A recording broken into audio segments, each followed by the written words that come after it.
Je t'avais dit de ne pas venir ici. Comment oses-tu montrer ton visage dans la Sainte Église, un lieu sacré comme le ciel? Je t'avais spécifiquement dit comment tu allais tout gâcher. Sors de ma vue. La mariée, Amara, serra la mâchoire, les yeux étincelants alors qu'elle hurlait sur la femme âgée devant elle. Vieille femme immonde. Tu as ruiné mon grand jour. Sors d'ici avant que je ne fasse venir la sécurité pour te jeter dehors. Les verres en cristal s'écrasèrent sur les carreaux de marbre, se brisant comme un cœur. La chorale se tut. Les invités se figèrent, incrédules. La vieille femme se pencha, les mains tremblantes, ramassant les morceaux brisés. Mais la vraie douleur n'était pas dans la brûlure de la gifle sur sa joue. La vraie douleur était là. Cette mariée venait de gifler sa propre belle-mère, et elle ne le savait même pas. À cet instant, Shindu, le marié, un jeune PDG, le milliardaire adulé par toute la ville, resta paralysé. C'était sa mère, la femme qu'il avait élevée depuis les rues boueuses jusqu'au succès le plus éclatant. La femme qu'il aimait et respectait plus que quiconque au monde. Pourtant, aujourd'hui, devant des centaines de personnes, sa mère était traitée comme une moins que rien. Mon ami, crois-tu que la richesse signifie quelque chose si tu abandonnes ton humanité? Dis-nous d'où tu regardes cette vidéo. Lagos, Abuja, Accra, Nairobi, Johannesburg, Londres, Paris, Toronto. Laisse ta localisation ci-dessous pour que nous sachions jusqu'où l'amour et le respect pour les parents peuvent voyager à travers le monde. N'oublie pas d'aimer cette vidéo pour soutenir des histoires pleines de sens. Dans un petit village à la lisière des terres de poussière rouge, où les matins se réveillent avec les coqs et où les nuits s'endorment au rythme des criquets, deux âmes dépendaient l'une de l'autre pour survivre. Mamangwa, une petite femme au dos courbé trop tôt par les fardeaux de la vie, et son fils unique, Shindu, le seul rayon de lumière dans son monde d'ombre. Son mari était mort avant même que Shindu ne puisse prononcer le mot père. Le jour où il quitta cette terre, elle s'agenouilla près de sa tombe, les larmes trempant la terre, comme si elle pouvait tracer un chemin pour qu'il revienne à la maison. Mais la terre ne rend jamais ce qu'elle prend. Alors, à partir de ce moment, elle fut la mère et le père en un seul corps. Chaque matin, elle se levait avant même que le soleil n'ouvre les yeux derrière le bosquet de bambous. Elle parcourait la route de terre rocailleuse pour aller au marché acheter des légumes bon marché au premier vendeur. Le soir, après que ses épaules étaient engourdies par la fatigue, ses mains ne cessaient jamais de pétrir la pâte, de hacher les légumes, de trier les haricots, tout pour s'assurer qu'il y aurait quelque chose à vendre le lendemain. Shindu grandit en respirant l'odeur de la sueur et en entendant le rythme haletant des respirations fatiguées de sa mère. Certaines semaines, la pluie tombait sans fin, les affaires ne marchaient pas, et le dîner se résumait à du riz avec du sel et de l'eau. Elle regardait son fils mâcher lentement, et c'était comme si 1000 couteaux lui transperçaient la poitrine. Cette nuit-là, elle le serra contre elle et chuchota. « Ne sois pas triste, mon fils. Je ferai tout pour que tu puisses étudier et vivre dans la dignité, comme les autres. » Ce n'étaient pas des promesses. C'étaient des vœux sacrés gravés dans son cœur. Il y eut un jour où elle ne put pas payer les frais de scolarité. Elle s'agenouilla juste à la porte de l'école, suppliant l'instituteur de laisser son fils terminer le trimestre pendant qu'elle cherchait de l'argent. Les villageois la regardaient avec jugement. Les chuchotements piquaient comme des aiguilles. Mais elle se releva, redressa son foulard déchiré et se dit « Si mon fils peut apprendre, alors chaque humiliation en vaut la peine. » Shindu vit tout. Il ne pleura pas. Ses larmes séchèrent en un feu silencieux, se transformant en une fin de sortir de la pauvreté et d'offrir à sa mère la vie qu'elle méritait. Chaque fois qu'il était premier de la classe, il courait à pieds nus à travers le sol brûlant, brandissant sa feuille en l'air. « Maman, je suis encore premier de ma classe. » Elle le serrait dans ses bras et souriait avec des yeux qui brillaient. « C'est bien, mon fils. Un jour, le monde entier connaîtra ton nom. » Mais à chaque pas en avant qu'il faisait, son corps à elle reculait d'un pas. Les mains qui étaient autrefois douces devinrent crevassées et saignantes à force de labeur. Les pieds qui étaient autrefois rapides traînaient maintenant à chaque nuit froide. Un soir, elle raccommodait ses vieux vêtements pour les revendre le matin. La lampe à huile vacillait, son ombre s'étirant longue sur le mur de boue. Shindu la regarda, la voix tremblante. Maman, si tu es trop fatiguée, je peux quitter l'école et t'aider. Elle posa une main sur sa tête. Non. Tout ce que je n'ai pas pu avoir, tu dois l'avoir. Si tu t'arrêtes maintenant, tous mes sacrifices ne signifient plus rien. Puis elle sourit, un sourire courageux, cachant des océans de douleur. Tout le monde dans le village savait que cette maman Gwa était pauvre, mais sa dignité était inestimable. Quand Shindu fut acceptée à l'université en ville, elle tint la lettre d'admission comme un trésor trop précieux pour y toucher. Elle emprunta de l'argent partout, gratta chaque pièce, et vendit même l'alliance qu'elle chérissait depuis des années, juste pour le mettre dans ce bus. Quand le bus s'éloigna, elle courut à côté jusqu'à ce que la poussière engloutisse sa silhouette. Elle resta là longtemps, les bras serrés contre sa poitrine comme pour maintenir son cœur en place. Elle craignait qu'une fois devenu un homme de la ville, il pourrait oublier l'odeur de la terre du village et la chaleur des bras de sa mère. Elle ne savait pas. Ce jour-là même, Shindu fit un vœu silencieux. Si je réussis, maman sera la première personne que je ramènerai à la maison.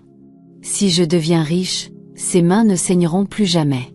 Et à partir de ce moment, chaque nuit blanche, chaque dîner de riz salé, chaque goutte de sueur qu'elle versa commença à fleurir dans le jardin de son avenir. La ville accueillit Shindu avec des gratte-ciel qui semblaient toucher l'ambition humaine elle-même. Les lumières néons, la circulation incessante et les rêves scintillants peignaient le ciel nocturne. Mais chaque pas qu'il faisait répétait les mots de sa mère dans son esprit. Le succès n'est pas pour paraître. Il est pour protéger ceux que tu aimes. Le premier jour de son université, Shindu portait des chaussures usées jusqu'à la semelle et une chemise que sa mère avait lavée et repassée avec une précision aimante. Certains camarades le regardaient avec jugement.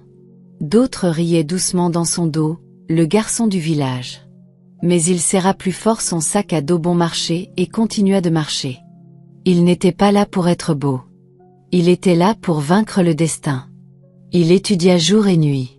Chaque fois que l'épuisement menaçait de le briser, il lui suffisait de fermer les yeux et de la voir. Maman marchant péniblement sous la pluie avec ses marchandises, les lèvres violettes de froid, mais souriant encore quand elle le voyait avec un bol chaud de bouillie. Ce souvenir était le feu qui le gardait en vie. Il ne pouvait pas abandonner. Il ne devait pas abandonner.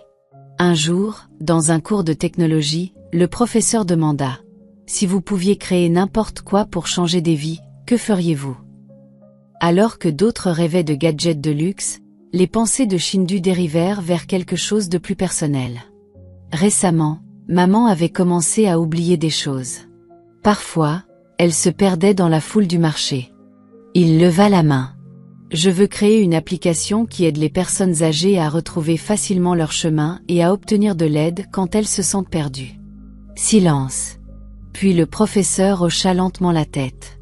Ton idée ne changera peut-être pas le monde, mais elle sauvera le monde de quelqu'un. À partir de ce moment, le chemin de Shindu changea pour toujours. Il quitta un de ses jobs et consacra son temps à coder. Les nuits passaient avec seulement la lueur de l'écran reflétée dans des yeux déterminés, des lignes de code, des bugs, des échecs. Pourtant, chaque revers lui rappelait maman et le relevait. Et puis cela arriva.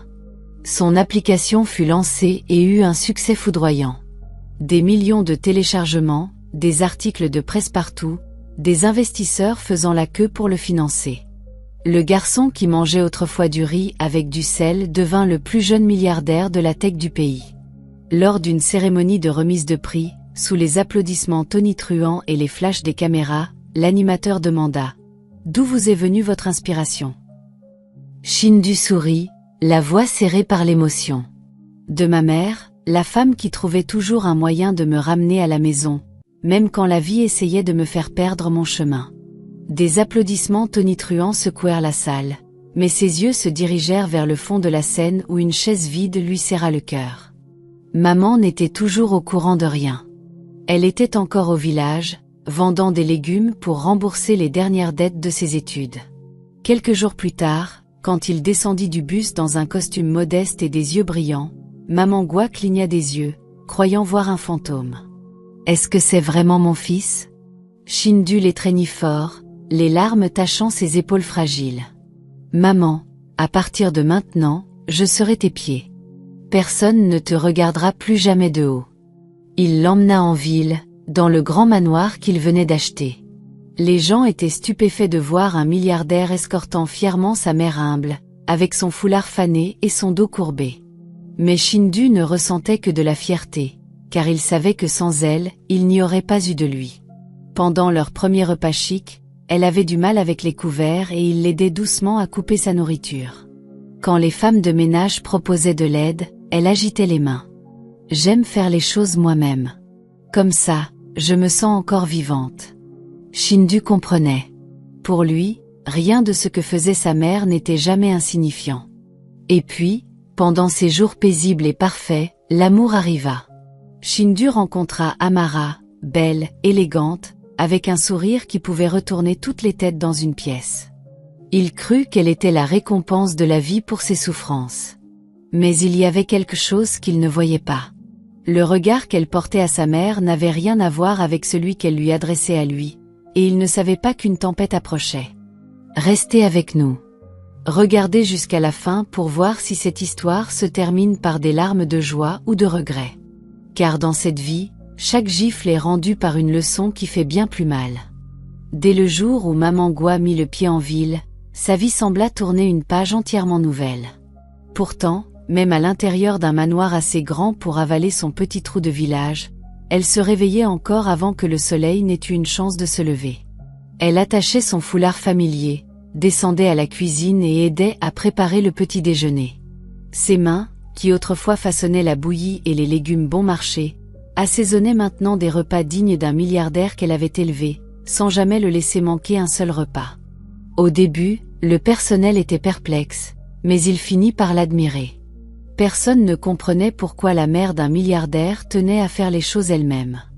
Jusqu'à ce que Shindu prononce une phrase qui réduisit toutes les questions au silence. « Laissez maman faire ce qui la fait se sentir vivante. » C'est ça, le vrai luxe. Chaque soir, après avoir enchaîné les réunions et signé des contrats de plusieurs millions, Shindu enlevait son costume puissant, enfilait une chemise simple et s'asseyait avec sa mère pendant qu'elle racontait des histoires du pays. Chaque histoire, chaque rire lavait le poids de la richesse de ses épaules.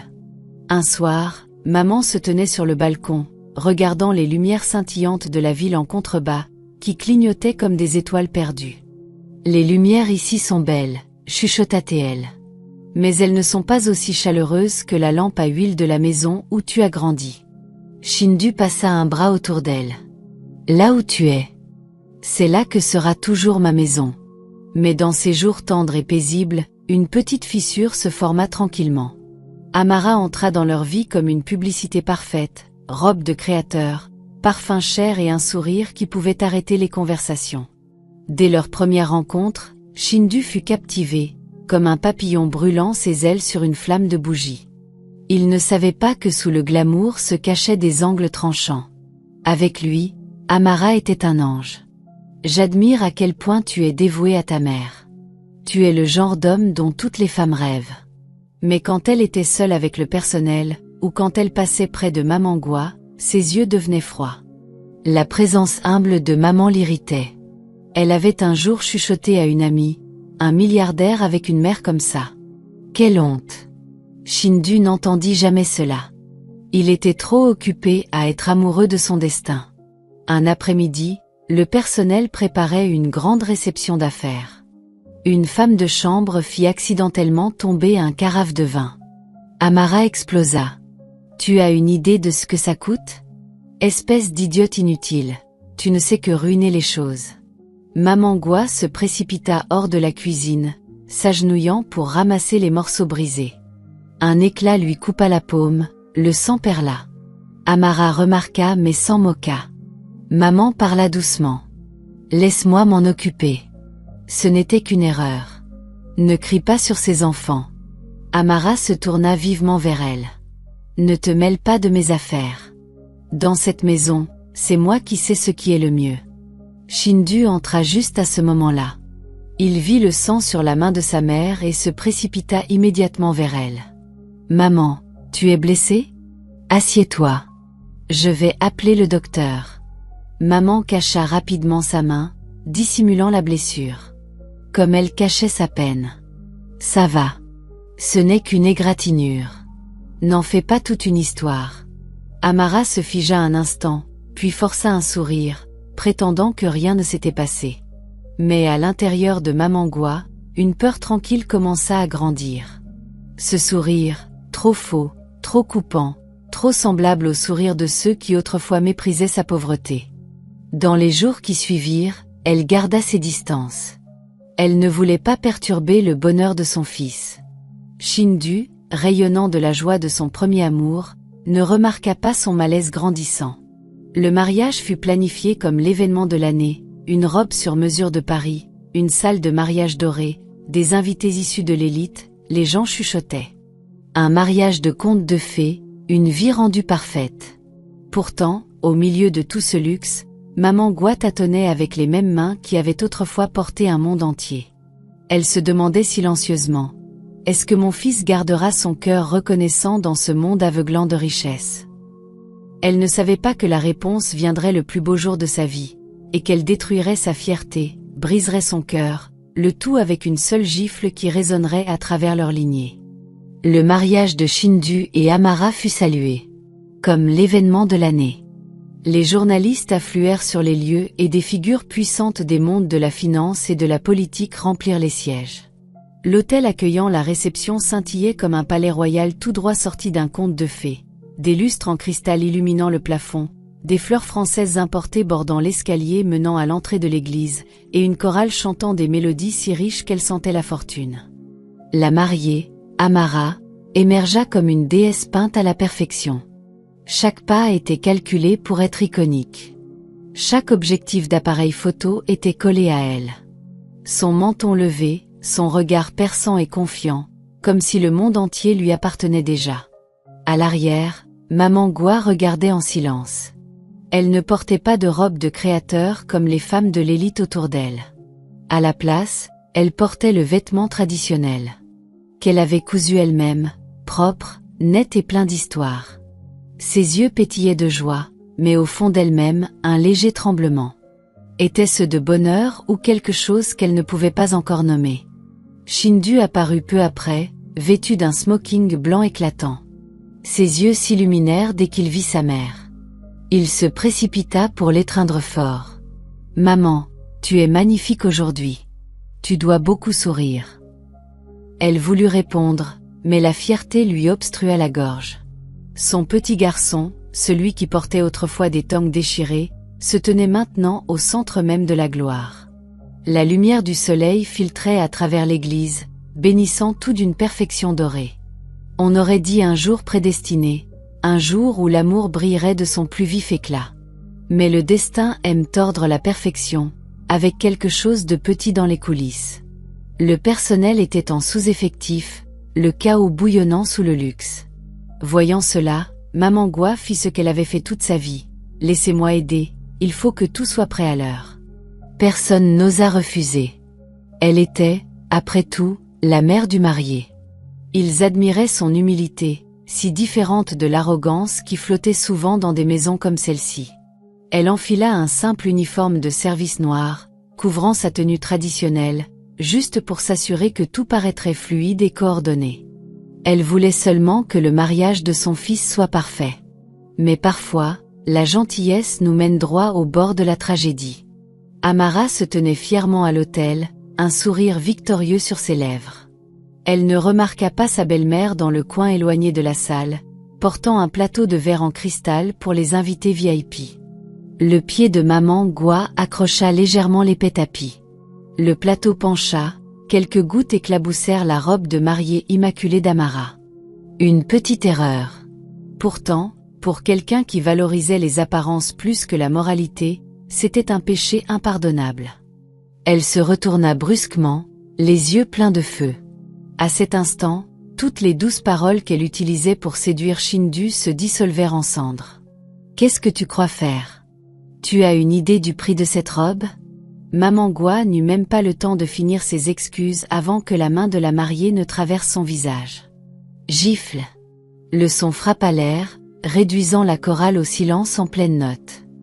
Les invités eurent un mouvement de recul et se retournèrent. La joue de maman Gua rougit, ses yeux écarquillés de choc et de chagrin. Mais le couteau s'enfonça plus profondément quand Tamara cracha ces mots suivants, dégoulinant de venin. « Reste loin de moi, espèce de servante sans valeur et minable. » Le silence se brisa en 1000 émotions. Personne ne savait. Personne ne réalisait que cette servante sans valeur était la mère du marié. La femme qui avait sacrifié sa jeunesse et son cœur pour élever un garçon devenu un héros aux yeux de la société. Et en quelques secondes, le marié allait descendre cette allée et être témoin de la femme qu'il appelait mon amour se transformer en la tempête même qui détruit le cœur de la femme qu'il appelle maman. La pièce devint immobile. Une tempête bien plus violente attendait juste derrière la porte de l'église. Et quand elle s'ouvrirait, l'amour serait mis à l'épreuve, la moralité serait exposée, et la loyauté devrait choisir son camp. Le son de la gifle ne s'était même pas estompé quand les grandes portes de la cathédrale s'ouvrirent brusquement. Shindu entra dans son smoking blanc immaculé, le visage rayonnant de joie. Mais après seulement quelques pas, il se figea, frappé par la foudre.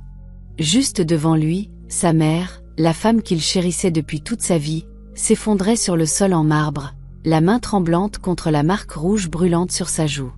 Et Amara, sa mariée, se dressait au-dessus d'elle, les yeux étincelants de mépris, les doigts tremblants encore de la rage qu'elle avait libérée. « Amara, qu'est-ce que tu viens de faire ?»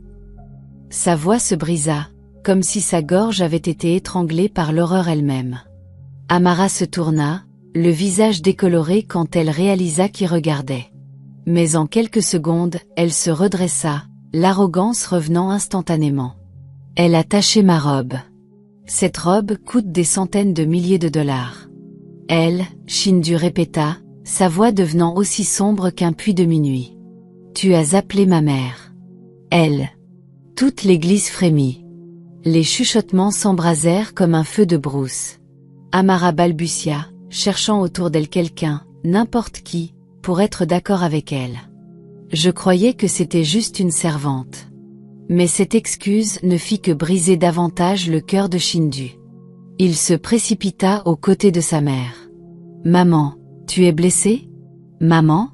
Maman Gua força un petit sourire, la voix tremblante comme la dernière feuille en hiver. « Ça va.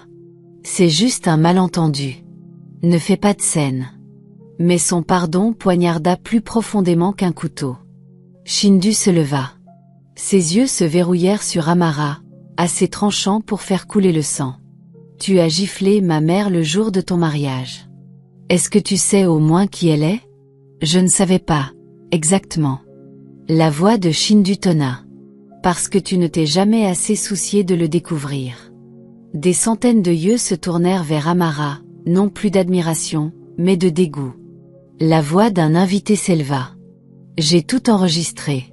Le monde entier verra comment tu as insulté une grande-mère. » Les téléphones se levèrent comme un millier de jugements froids, enregistrant la chute d'une femme qui avait adoré sa propre vanité. Amara haleta, des larmes coulant, non par remords, mais par terreur de tout perdre. Elle se précipita vers Shindu. « Je suis désolée, je ne voulais pas. Je t'aime. Ne mets pas fin à tout à cause de quelque chose d'aussi insignifiant. » Insignifiant. Le sourire froid de Shindu lui glaça les jambes. « Une gifle à ma mère n'est jamais insignifiante. » Puis il parla, assez fort pour que le ciel et la terre l'entendent. La cérémonie de mariage est terminée. Des exclamations jaillirent. Amara s'effondra, sa robe luxueuse devenant soudainement rien de plus que des chaînes piégeant son arrogance. Le personnel escorta maman Gua dehors avec douceur. Ses pas étaient lents. Son regard ne contenait aucune colère envers quiconque, et surtout pas envers son fils. « Mon enfant, ne laisse pas la haine te transformer en quelqu'un que tu n'es pas. » Shindu resta silencieux. La douleur rugit dans sa poitrine comme une bête tentant de s'échapper. Dehors, un vent violent fouetta le parvis de l'église, comme pour chasser la folie et la vanité qui avaient rempli l'air quelques instants plus tôt. Shindu arracha sa cravate blanche et serra fort la main de sa mère. « Maman, à partir de ce moment, je ne laisserai plus personne te faire de mal. » Pendant ce temps, Amara fut expulsée par la sécurité pour éviter le chaos des médias. Elle continua à crier son nom, mais il ne se retourna pas une seule fois. Sous l'assaut des flashs des caméras, la mariée autrefois glorifiée se réduisit à n'être rien de plus qu'une silhouette sanglotante, se noyant dans des diamants et de la soie, un luxe qui ne pouvait cacher la pauvreté de son cœur. Le lendemain matin, avant même que la brume de la ville ne se lève, les réseaux sociaux explosèrent comme un feu de brousse. La gifle du mariage, clairement capturée en vidéo, se répandit comme une flèche trempée dans la fureur de millions de personnes. Une mariée gifle sa belle-mère dans une église. L'arrogance sans humanité. À quoi sert la richesse si l'on oublie le respect? Le nom d'Amara, autrefois symbole d'élégance et de luxe, devint instantanément une risée nationale. Les marques qui se battaient autrefois pour travailler avec elle résilièrent les contrats, effacèrent son visage de toutes les publicités en 24 heures. L'échelle vers la célébrité qu'elle avait désespérément gravie s'effondra avec une seule gifle. Et qu'advint-il de Maman Gua? Elle devint l'image des mères qui sont manquées de respect dans ce monde moderne. Des femmes qui ont tout sacrifié mais qui sont encore méprisées par ceux qui n'ont aucun caractère. Une conférence de presse fut tenue. Shindu se tenait aux côtés de sa mère, l'expression faite d'acier, bien que ses yeux soient encore meurtris par la douleur. Il déclara : « Je ne permettrai plus jamais à quiconque d'insulter ma mère. La justice n'est pas seulement pour les puissants. Elle existe pour protéger les cœurs qui sacrifient en silence. » La salle devint silencieuse. Quelques instants plus tard, il déposa officiellement plainte contre Amara pour maltraitance de personnes âgées, diffamation et humiliation, causant un préjudice émotionnel grave. Amara comparaît en cour dans une tenue chic, mais son arrogance passée avait disparu comme un masque arraché. Elle pleura, s'accrochant à des excuses : « Je ne voulais pas. Je l'aime. Je ne savais pas que c'était sa mère. » La réponse du juge fut tranchante comme une lame. Respecter les personnes âgées n'est pas une question de savoir ou de ne savoir pas. C'est la moralité fondamentale de l'être humain. La salle d'audience éclata en applaudissements, non par haine envers Amara, mais parce que la justice semblait enfin vivante. Après le verdict, le mariage d'Amara fut officiellement annulé, elle fut condamnée à des travaux d'intérêt général, s'occupant de personnes âgées, interdite de contacter Shindu ou sa mère, condamnée par le public. Les mêmes flashs qui adoraient autrefois sa beauté enregistraient maintenant ses larmes, trop tard pour la sauver. Pendant ce temps, Maman Gua fit une nouvelle fois pleurer le monde. Parlant devant les caméras, elle chuchota : « Ne jugez pas quelqu'un pour toujours sur un moment où il a échoué. Donnez-lui une chance d'apprendre à être humain à nouveau. » Les journalistes restèrent figés, émus par un pardon trop pur pour être décrit. Mais peu importe la grandeur de son cœur, la blessure restait. Cette gifle n'avait pas seulement frappé sa peau. Elle avait frappé ses années de pauvreté, ses sacrifices, tout ce qu'elle avait enduré pour son fils. Shindu se tourna vers elle, la voix tremblante. « Maman, tu n'as pas besoin d'être forte pour le monde. » Elle sourit doucement. « Je suis forte non pas pour eux, mais pour que tu saches que je peux encore me tenir à tes côtés, peu importe l'ampleur de la tempête. » Il prit sa main, la tenant comme si l'amour seul pouvait guérir chaque cicatrice. Dans les jours qui suivirent, Shindu refusa toutes les interviews, toutes les invitations. Il passa chaque instant avec sa mère.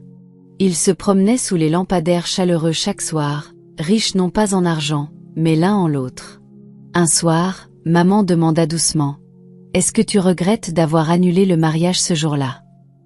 Shindu regarda profondément dans ses yeux, puis répondit : « Si je devais échanger le monde entier juste pour te protéger, je le referais. » Maman rit, un rire qui rendit la vie à ses yeux fatigués. Parce que cette gifle, bien que douloureuse, avait rappelé au monde une vérité intemporelle. Une mère, peu importe son âge ou sa pauvreté, mérite toujours la place la plus haute dans le cœur de son enfant. La tempête était passée, mais les égratignures sur le cœur demeuraient. Les nuits après le procès, Maman Gua se tenait souvent seule sur le balcon, fixant les lumières de la ville, ses yeux dérivant vers le village lointain qui les avait autrefois abrités, elle et son fils. Shindu s'asseyait derrière elle, écoutant chaque respiration avec inquiétude. Je suis désolée de t'avoir laissé traverser cela, chuchota Théil, la voix brisée comme un enfant coupable. Elle se tourna et toucha doucement sa joue, la même joue qu'elle avait autrefois protégée de toutes les difficultés. Ne t'excuse pas, mon fils. Tout le monde doit affronter des tempêtes. Ce qui compte, c'est comment nous marchons quand le ciel s'éclaircit. Mais il y avait une vérité qu'elle cachait toujours. Elle ne détestait pas Amara. Pas du tout. Un jour, alors qu'elle faisait du bénévolat dans un centre pour personnes âgées, sa manière de combler les espaces vides laissés par la douleur, elle remarqua une silhouette familière assise seule au bout d'un rang. Amara. Pas de robe de mariée, pas de lumière scintillante, juste un uniforme de service communautaire et des yeux gonflés par les regrets et les nuits sans sommeil. Elle se leva quand elle vit Maman Gua, les mains se tordant nerveusement. Je sais que je ne mérite pas de te regarder dans les yeux, mais je veux dire que je suis désolée. Je suis vraiment désolée. Maman Gua resta silencieuse. Le silence s'étira sans fin. Puis elle avança lentement, régulièrement, non pas comme une victime approchant son offenseur, mais comme une mère marchant vers un enfant perdu. Elle posa une main sur l'épaule d'Amara. Tu as mal agi, mais tu as encore la chance de réparer les choses. Amara éclata en sanglots, un barrage qui cédait après trop longtemps. Elle tomba à genoux, entourant les jambes de maman de ses bras. Je ne demande pas le pardon. Juste, s'il te plaît, ne me déteste pas. Maman se pencha et lui releva le menton pour que leurs yeux se rencontrent. Haïr quelqu'un ne fait qu'enchaîner ton cœur à la douleur. Je veux que mon cœur soit libre. Et la plus grande liberté, c'est le pardon. Amara s'effondra dans ses bras. Et ce jour-là, le monde fut témoin de la gentillesse vainquant la petite cruauté qui vit dans chaque âme humaine. Quand maman rentra à la maison et raconta l'histoire, Shindu fut stupéfait. Comment peux-tu pardonner à quelqu'un qui t'a fait si mal? Elle sourit doucement, lui tendant une tasse chaude de thé au gingembre. Parce que si je ne lui pardonne pas, ton cœur restera emprisonné, lui aussi. Il la regarda et comprit enfin que sa force n'était pas dans ses mains calleuses mais dans son cœur incassable. Cette nuit-là, ils partagèrent un repas simple comme au bon vieux temps. Pas de bougies, pas de médias, pas de diamants, pas de cristal, pas de grand mariage. Seul le doux bruit des cuillères contre les bols, la brise passant par la fenêtre et la paix reposant sur le visage fatigué d'une mère. Shindu lui serra fort la main. Merci de m'avoir appris ce que l'argent ne peut pas acheter. Elle écarta le compliment d'un sourire. Je ne t'ai rien appris. Tu l'as appris par la façon dont j'ai vécu. Elle regarda le clair de lune se reflétant sur les grands immeubles. Pour atteindre le sommet de la gloire, tu dois t'incliner devant la terre qui t'a élevé et honorer les mains qui t'ont relevé de la terre. Shindu l'attira dans ses bras, chuchotant « Je t'aime ». Pour toujours. Dehors, le monde continuait de pousser les gens vers une ambition aveugle. Mais leur histoire rappelait à tous cette vérité. Le succès ne signifie rien si tu perds la gratitude. Et parfois, le pardon est le coup le plus fort contre la cruauté. Les gens disent souvent que la pauvreté est un fardeau. Mais l'arrogance est la véritable condamnation à mort du caractère d'une personne. Une gifle un jour de mariage a blessé profondément une mère âgée. Mais elle a aussi rappelé au monde entier une leçon que nous avons tendance à oublier. Ces mains ridées nous ont autrefois relevés du sol. Mon cher ami, si tes parents sont encore en vie aujourd'hui, envoie-leur juste un petit message. Je t'aime, maman. Je t'aime, papa. Parce que parfois, c'est la phrase même qu'ils ont attendu toute leur vie d'entendre. Et maintenant, dis-nous d'où tu regardes cette histoire? Lagos, Abuja, Accra, Nairobi, Le Cap, Londres, Paris, Toronto, New York. Laisse ta localisation ci-dessous pour que nous puissions voir jusqu'où l'amour et la gratitude peuvent voyager à travers ce monde. N'oublie pas d'aimer cette vidéo si elle a touché ton cœur. Commente tes pensées sur cette gifle. Abonne-toi à African Tales pour que chaque nouvelle histoire devienne un miroir qui reflète l'amour que nous devons à nos parents. Et partage cette vidéo avec quelqu'un à qui tu tiens. Qui sait, cela pourrait lui rappeler d'appeler sa mère aujourd'hui. Merci d'être resté avec nous jusqu'à la fin. À bientôt dans la prochaine histoire. Il y aura peut-être encore des larmes, mais elles seront du genre qui rendent nos cœurs un peu plus gentils.